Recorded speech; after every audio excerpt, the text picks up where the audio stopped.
consider the matter urgent. That of your succession, Well, who else would have a claim? the firstborn child. Rhaenyra. No queen has ever sat the Iron Throne. The king has an heir, Daemon Targaryen. I will not be made to choose between my brother and my daughter. Paddy, Viserys seems to epitomize this notion of the road to hell being paved with good intentions. So how does he sort of set in motion the bloodshed to come?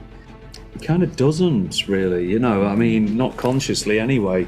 It's through no fault of his. I think he just believes he's doing the right thing, you know, he's just putting the crown in responsible hands when he's gone. Viserys just does his best. You know, being part of being a ruler is trying to keep peace and please everybody, but it feels like all around people are conspiring and they want chaos. And I just think physically and emotionally it takes its toll on Viserys. There is a little mistake, I can't reveal too much. You know, he's just trying to be a peaceful man in a kingdom that wants him to behave like a tyrant. He seems a little Ned Starkian to me. So do you think there are any parallels there?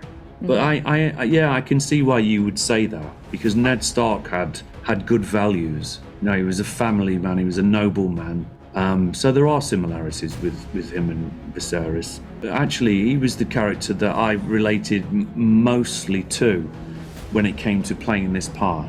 Absolutely. And Matt, Daemon is obviously really ambitious, but are there any lines he won't cross when it comes to his older brother or anything else? Yeah, I don't think he'd ever betray his older brother. No.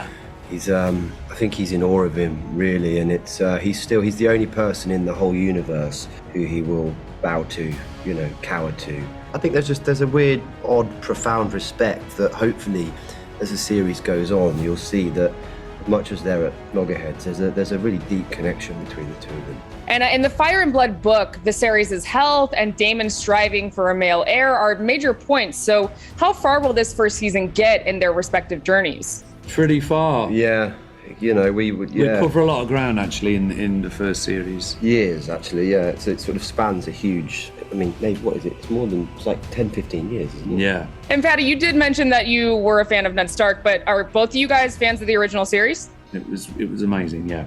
Breathtaking. You know, I'm not a massive fantasy lover in that respect. You know, I really like The Lord of the Rings. I love those movies and I read those books, but it's not my go-to genre. But I just felt that at times this transcended what you would perceive to be television. I thought it was absolutely brilliant.